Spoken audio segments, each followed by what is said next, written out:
নমস্কার।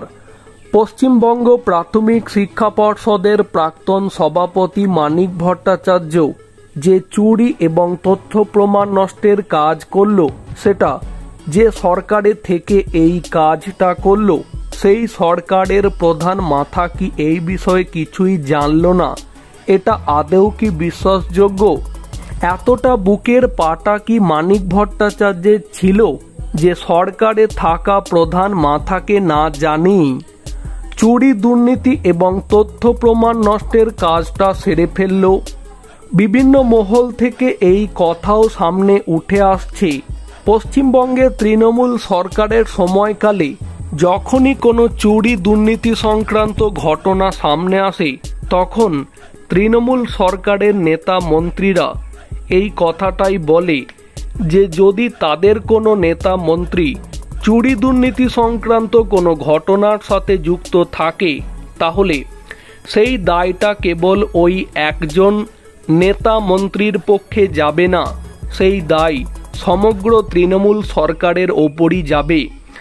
যেমন এর আগে যখন চাকরি চুরি, দুর্নীতি সংক্রান্ত ঘটনার তথ্য প্রাক্তন শিক্ষামন্ত্রী পার্থ চট্টোপাধ্যায়ের বিরুদ্ধে এসেছিল, তখন ফিরহাদ হাকিমকে বলতে দেখা গিয়েছিল যে যদি পার্থ চট্টোপাধ্যায় চুরি, দুর্নীতি সংক্রান্ত কোনো ঘটনা ঘটিয়ে থাকে, তাহলে সেই দায় একা পার্থ চট্টোপাধ্যায়ের নয়, সেই দায় সমগ্র তৃণমূল সরকারের।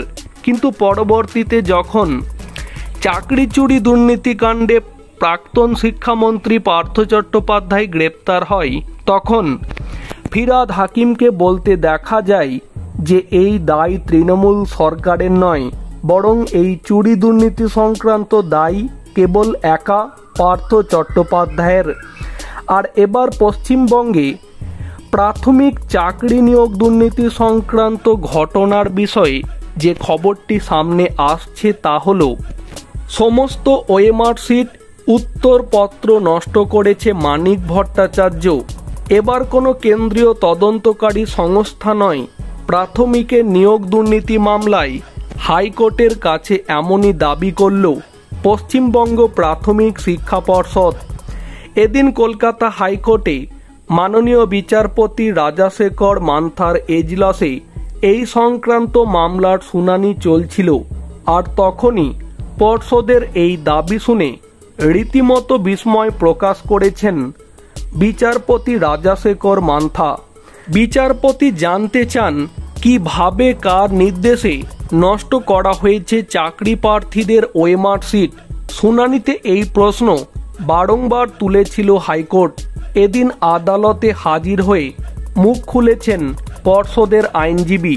তার দাবি 2017 সালে প্রাথমিকে ওএমআর শিট পর্ষদের প্রাক্তন সভাপতি মানিক ভট্টাচার্যের পরামর্শেই নষ্ট করে দেওয়া হয়েছিল।